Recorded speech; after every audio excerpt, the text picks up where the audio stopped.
आपके festive season को और स्पेशल बनाने हम लाए हैं धमाकेदार डील्स महालक्ष्मी सेल्स शिवाजी चौक, जहां आपको मिलेंगे laptops and gadgets, refrigerators, single door and double door, washing machines semi and fully automatic, batteries and inverters, water purifiers, आटा चक्की, air conditioners, air coolers, LED televisions, deep freezers, PG coolers and rates सारे online से भी सस्ते। Check prices with us before buying online. Mahalakshmi Sales, Shivaji Chowk, Ulhasnagar 3. All types of EMI options available. आज ही आइए और consumer appliance ले जाइए easy EMI पर।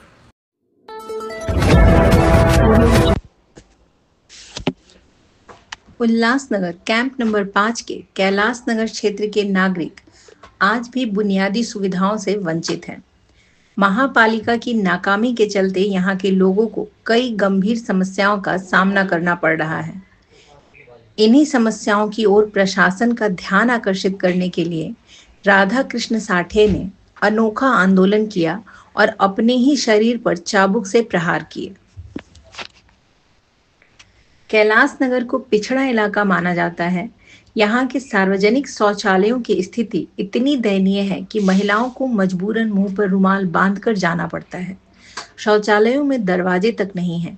पिछले कई वर्षों से समाज मंदिर का अधूरा निर्माण प्रशासन की लापरवाही को उजागर कर रहा है। वहीं क्षेत्र की पगडंडियां जर्जर हो चुकी हैं और कुछ महीने पहले ढहा हुआ पुल अब तक दुरुस्त नहीं किया गया।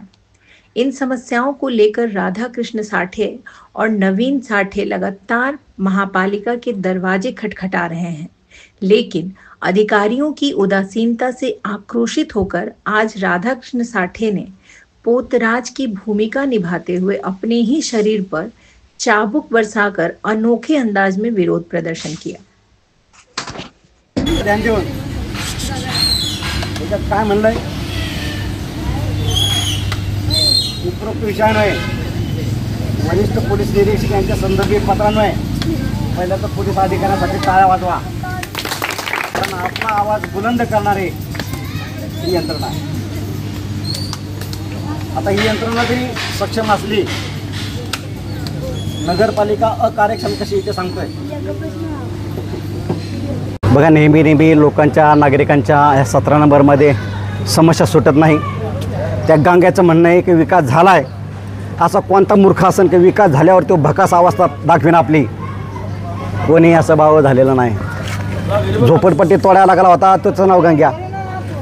काय तर म्हणे झोपडपट्टीनं रोड काढायचा आहे, विकास। संडासाला पाणी नाही, संडासाला गेंड्या नाही, संडासाला दरवाजा नाही, संडाला काहीच व्यवस्था नाही। समाज मंदिर बनले, फक्त स्लॅब पडले। 2 वर्ष झाले, कुठे गेल्या निधी? काय चालली परिस्थिती? नाला पडला 2, 4, 6 महिने झालेत।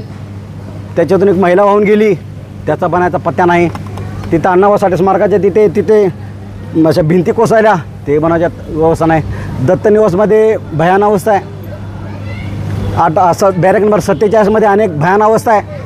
ह्या पॅनल नंबर 17मध्ये गणेशनगरमध्ये बघा, तानाजीनगरमध्ये बघा, शौचालयाची भयान अवस्था आहे। तो मूलभूत सुविधाच्या पाणी आणि स्वच्छ हे ना, हेच नाही आहे। आणि नसताना पण प्रशासन इकडे लक्ष देत नाही, म्हणून वारंवार आंदोलनं करावं लागतात। साहेब, आता हे आकडे फक्त ऐकून आहेत तुम्ही, आम्ही लोक 25 कोटी बरोबर, नावं मोठी मोठी आणि घेतात कोटी कोटी, आणि आम्हाला खायला पण देत नाही बोटी। काय तर आम्हाला म्हणतात ते बिकाऊ आहे। काय म्हणतात? बिकाऊ आहे। पण भैया, बोटी तो घर घर में है, हर नळाची तोटी घर घर में, मगर पाणी नाही। आणि आता तुम्ही ना कोटी साली कमीने खात्यात बोटी, आणि आमच्या नळाला पण नाही तोटी। तर ते कुठे तुम्ही बघितलं नेताजी गार्डनची काय अवस्था आहे? हे बघा, 25 कोटी कुठे आहे? या पॅनलसाठी 25 कोटी आले असतात। हे भरलं त्या गंग्यानी, आणि म्हणते मी ते बी कायच करत आहे पुण्याला, सोना लावायला, लोणावळ्याला। आता या अधिकारी आले ते नगरपालिकेचे, त्याने आश्वासन दिलं आहे। पोलीस अधिकाऱ्यांचं आम्हाला चांगलं सहकार्य लाभलं, पत्रकारांचं चांगलं सहकार्य असतं नेहमी तुम्ही, आणि म्हणूनच हे मुद्दे जातात। नगरपालिकेने आश्वासन दिले, ते पत्र घेऊन आले, त्याच्यात पण अर्ध ओढलेलं आहे। तर समाज मंदिराचं काम सोडलं, त्याचा उल्लेख नाही केला। हे शौचालयाचं वर्क ऑर्डर म्हणून तसंच पडले, त्याचा उल्लेख केला नाही। याच्यासाठी म्हणजे टेंडर मागवणार, ज्या वर्क ऑर्डर झाली ते टेंडर काय मागवणार आहेत? तो नाला 6 महिने झाला आहे भयानक अवस्थेमध्ये। ते गंग्याला दिसत नाही का तो नाला? आणि म्हणे इथं राजकारण करतात. तुला झालं गजकारण बावया, आम्हाला नाईटा तरी असत आम्ही माळा घालून फिरतो. तर ही असं गंगेची अवस्था. गंग्या जासीन वाहून आमच्या नाल्यात. ही सत्य येणारं उद्याचं चिन्ह लोक सांगतील.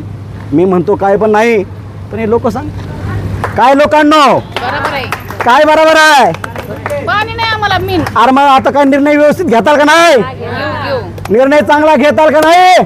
संडास बरोबर नाही, पाणी नाही, माणसाला होत नाही, म्हाताऱ्या माणसाला पडतात झाडतात. तिथं दिवसापासून आहे, किती वर्षापासून आहे ना. 3 वर्ष झालं. 3-4 वर्ष झालं. 3-4 वर्ष झाले. एक बाई तर संडासातच मेली. 2 बाया संडासातच पडून मेल्या. आमच्यासारखं म्हातारा माणूस पडून की गेलं मरून. हात पाय पसरला की मेलं जाग्यावर. मेली आणि एक बाई मेली ना तिकडची आमच्या बाजूची.